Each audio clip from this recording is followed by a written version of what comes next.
Hello, ladies and gents. This is Witchcraftin', and I am Windora, your Saturday hostess. Did you miss me? So sorry about missing out last week. Just kind of got distracted, so I'm going to try to do a dose of simple witchy tips all in one. So I'm going to share the craft I wanted to share with you last week, and I'm just going to throw some odds and ends there and see how it goes, because I forgot them at this point in time, so hopefully it comes back. And I see my camera doing that freeze frame thing, so I'm very sorry. So today I wanted to talk to you guys about making like a spa treatment, not cleansing, but recharging treatment for your crystals. A lot of us have our own crystals and stones around. Here's a little batch of my own here. Everything from where you find them outside, to moonstone, to orange calcite, even your pendulums. We like to use them and recharge them in the sunlight and in the moonlight, which of course the sunlight you want to watch because it can suck out the color and fade some of your stones, but it's very nice to recharge them. And some people like to do that with a lot of things. Charging your crystals with music. You can also do it with music and put it there. You can even use a movie energy. If you find a movie very romantic and you want to really charge that rose quartz and to suck it all in there, you can sit it by the television and let it absorb that energy from that movie and take it in. Same with your favorite love song, yada yada yada. You can put that energy into that crystal and then that stone and use it throughout your day, and there's that energy for you. So what I want to talk to you guys today about is you can get a nice big vase. You can even use a plastic cup. You could use a plastic container in general, taking like, let's say, these cookie cutters out of here and filling it with dirt. Where? It's up to you. If you want to be picky and only bring some from a certain spot that is okay for you to bring dirt home from, or sand even, from your favorite beach or something, you can do that. Because putting stones back into the earth is a great way to recharge them, give them kind of a spa treatment to relax and just be back in their natural environment, being back into Mother Earth. Or you can do what I like to do, and you can just get oh, I got a nice stink bug in here. Ew, hello. Those are very popular this year. Or you can get one of your nice herbs and use it and have it as a spa treatment. So if you just want to grab one of your plants around the house, you can do that too. And you're like, what are we doing, Windora? You're going to use this container of dirt to put your crystals in them in your house. Instead of going out in your garden and finding a spot and burying them and hope, can't find it now. I swear it was right here. And somehow you just missed the spot, or, your marker got moved. You can put them in these containers or in your plants and recharge them and just let them soak up that soil energy of Mother Earth. I know I love, as a witch and as a person in general, going out barefoot and walking in the yard, getting that energy. And then I'm pretty sure there's studies, I'm really stuttering today. Pretty sure there are studies, I've seen things on Facebook, where it's really healthy to get your bare feet soaked into the dirt because you can suck up antioxidants, if I'm not mistaken, and because your feet are very much an observant, if I'm not mistaken too, because I've heard that. A lot of people use feet for like your essential oils, using them in aromatherapies and in massaging to absorb those properties of relaxation or whatever they're trying to put into you. So that's even good for you as a person to go out and relax and just walk barefoot around, even though our parents try to tell us not to do that. It's very fun, it's very relaxing, and it's a great thing to do. It's even better for your crystals. I find it very awesomely and relaxing for them, a nice little treat for them, and a way of saying thank you for lending me your energy and being a great part of my life. Some people have mixed feelings about charging, cleansing crystals. It's been a thing that since I've really gotten into them, a lot of even very wise crystal healers have changed their perspective on. Some people don't believe in cleansing their crystals because crystals and their eyes and stones can rid of that energy and know how to recycle and transform that energy themselves, and they don't need our help to cleanse and purify them. And some people don't think they need recharged and that they have their own natural energies, and that's just messing with their energy. It all depends on the person. I think it's kind of a treat for them. And I don't see the problem in charging them in the full moon or the sun, depending on what energy you bring to them or you feel comes from them. Some people might just see that orange calcite here is just something that should be charged in the sun. It has a sun energy. Some people, just like with the moonstone, will only want to charge it in the full moon or in any sort of moon energy. I'm really freezing up on here. I wonder why it's doing that. Sorry. Moon energy because of that. So some people might just feel that maybe euchainite can only be used in, like what I'm suggesting here, in soil and in the dirt, because they feel that's the type of energy in it. It all depends on the witch. It all depends on the stone healer. I just use witch in general because that's what I consider myself. So I'll just use it in that frame. It just depends on the person, depends on the witch and how you feel your crystals should be treated and what you should do for them. So if you don't feel like me, I live in an apartment complex. It's not exactly easy for me to go bury a stone out and redig them after letting them sit out there to charge, so I can use my plants here that I have around my house, my herbs. This is my thyme, which is doing amazing, honestly. My sage isn't so much, but my thyme is.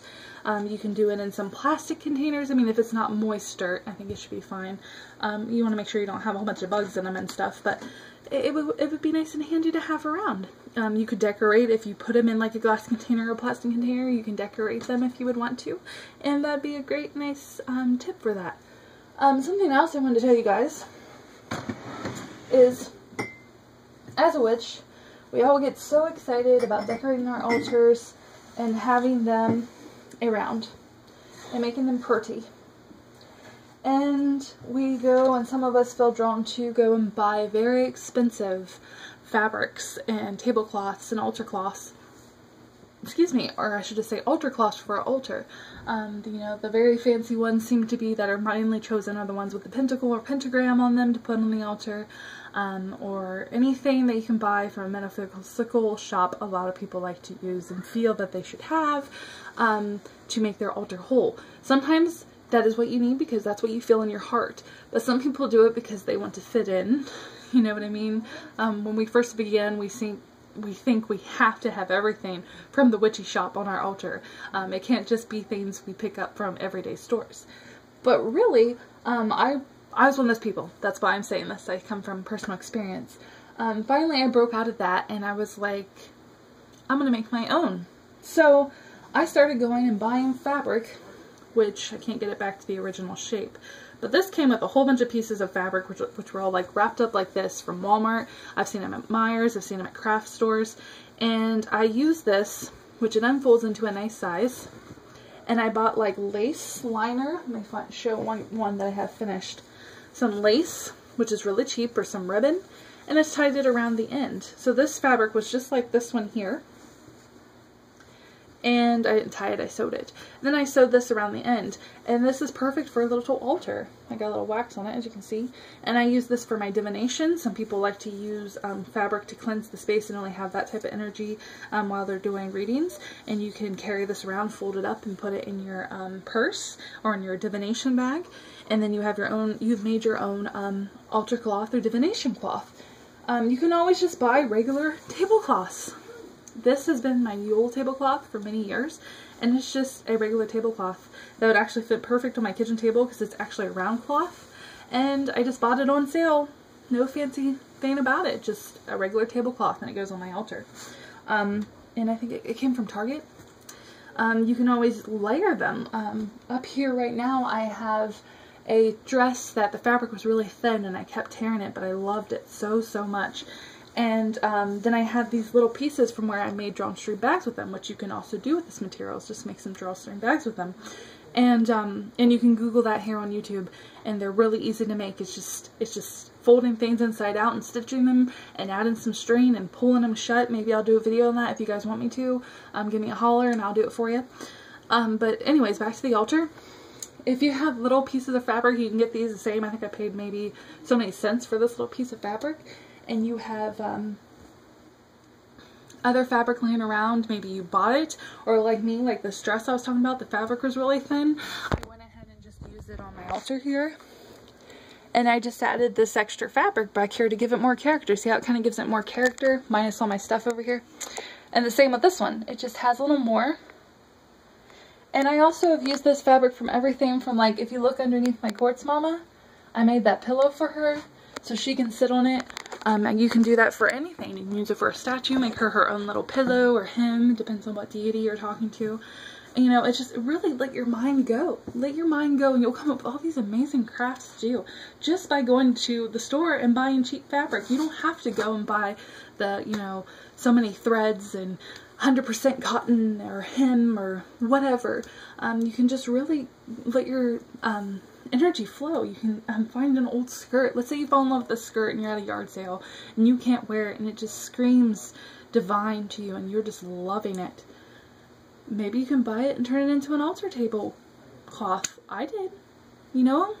Maybe that's what it's for. Or you can even turn it into a cloak. You know, just let your mind go and make these amazing crafts that are going to be more personal and more beautiful to you than anything you're going to buy in a store, because you designed them and Spirit helped you design them. You know, they come to you and they're like, hey, this has the right vibration for you. Take it and make it into your practice so you have more flowing, connective energy. Why not do it? You know, trust in the goddess and in the God, trust in the divine, and they take you in amazing places. So, I'm very sorry about missing out on you guys last week. I try to keep up. I'm very sorry. I had family coming in from out of state, and I've just kind of been on the inside, just kind of taking in my own personal energy. I've just kind of been disconnected, and it's nothing personal. It's just apparently a shift of something I needed to do, and I hope you guys enjoyed the crafts here today and enjoyed the little witchy tips.